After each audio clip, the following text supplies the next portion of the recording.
네, 오늘은 이사야 22장을 좀 깊이 들여다볼까 합니다. 환상의 골짜기, 그러니까 예루살렘에 대한 경고, 그리고 셈나와 엘리야김, 이 두 인물 이야기가 나오죠? 맞습니다. 이 장은 위기 상황에서 사람들이 진짜 뭘 믿고 의지하는지, 또 지도자의 교만과 하나님의 개입, 이런 두 가지 큰 줄기를 다루고 있어요. 네. 당시 예루살렘 상황이랑 그 속에서 하나님이 주시는 메시지를 좀 집중적으로 살펴보면 좋겠습니다. 시작부터 좀 분위기가 무거운데요. 1절 보면 사람들이 지붕에 올라가 있고 2절에는 칼이나 전쟁 때문이 아닌 죽음이 언급돼요. 또 3절엔 관원들이 도망치다 잡혔다고 하고요.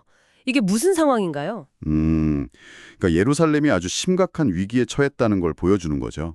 과거의 즐거움이나 환호성 같은 건 2절, 이제 없고 5절 말씀처럼 하나님이 보내신 소란과 짓밟힘과 혼란의 날인 거예요. 아, 혼란의 날. 네.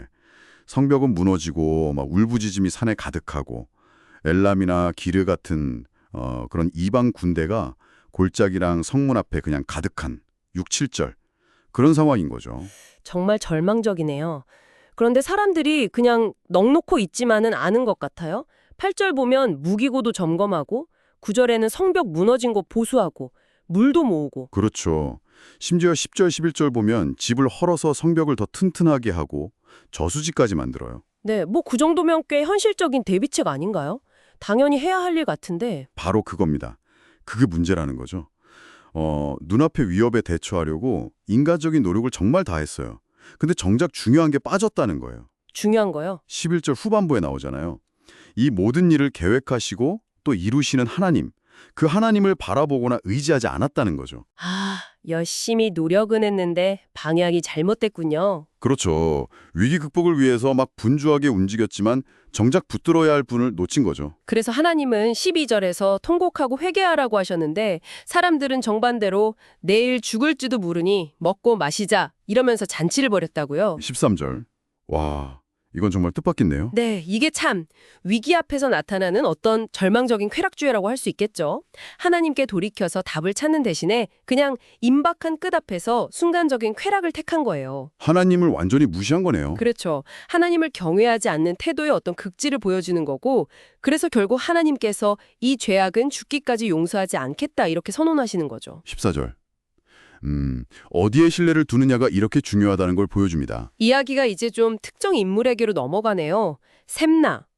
국고랑 왕궁을 맡은 관리라고 나오는데 15절 자기를 위해서 높은 곳에 묘실을 팠다고 지적받아요. 자기 무덤 준비하는 게 뭐 그리 큰 문제인가 싶기도 한데요. 이게 단순히 무덤을 준비했다 이런 차원이 아니고요. 셈나는 굉장히 높은 지위에 있던 사람이잖아요.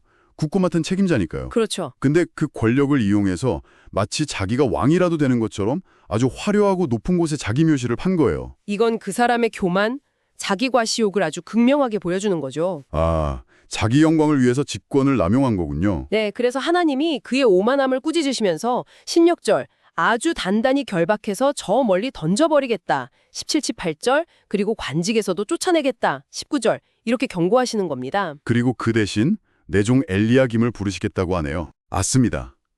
하나님께서 힐기야의 아들 엘리야김을 이제 셈나 자리에 세우시겠다는 거예요.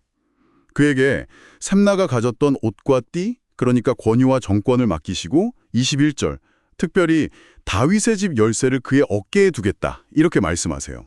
다윗의 집 열쇠요. 그건 어떤 의미죠? 그가 열면 닫을 자가 없고 닫으면 열 자가 없는 아주 막강한 권한을 주시겠다는 상징적인 표현이죠. 그는 예루살렘 주민과 유다 가문에게 정말 아버지 같은 존재가 될 거고요. 21절. 아주 단단한 것에 박힌 모처럼 견고하게 서서 그 집안의 영광이 될 거다. 24절. 이렇게 축복까지 하십니다. 우와, 셈나와는 정말 정반대의 평가와 약속인데요. 그런데 마지막 25절이 좀 이상해요. 그렇게 단단히 박혔던 못, 그러니까 엘리야김을 말하는 것 같은데 그 못이 삭아서 부러지고 떨어지고 그 위에 걸렸던 것들도 다 부서질 거라고 해요. 이건 앞서 하신 약속이랑 좀 모순되는 거 아닌가요? 네, 그 구절이 사실 해석이 좀 분분합니다. 그런데 굉장히 중요한 메시지를 담고 있다고 봐요.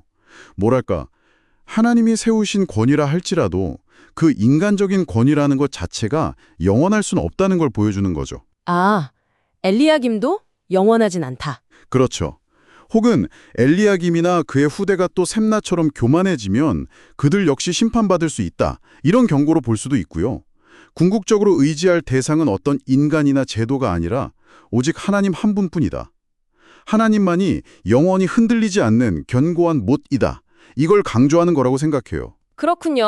어떤 인간적인 권리도 결국엔 한계가 있다는 말씀이네요. 네, 맞습니다.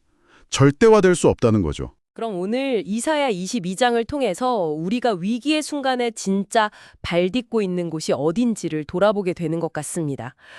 인간적인 계산이나 노력, 아니면 내 지위나 힘 같은 걸 의지하고 있는지, 아니면 정말 보이지 않는 하나님을 신뢰하고 있는지. 네, 교만한 자는 낮아지고 겸손한 자는 높아지지만 그 높아진 자조차도 결국엔 하나님을 의지해야 한다는 것까지 보여주죠. 예루살렘 백성들의 모습이나 셈나와 엘리야김의 이야기가 오늘 우리에게도 참 많은 생각을 하게 만드네요. 혹시 나도 어려운 상황에서 헛된 것, 환상의 골짜기 같은 걸 붙들고 있지는 않은지, 아니면 셈나의 묘실처럼 내 만족이나 내 힘을 의지하고 있지는 않은지. 네, 돌아보게 되죠. 오늘 이 내용을 들으시는 여러분도 한번 잠시 생각해 보시면 어떨까요? 내 삶의 도전 앞에서 나는 진짜 다윗의 집 열쇠, 그러니까 흔들리지 않는 참된 권위와 안정을 어디에 두고 있는지 말입니다.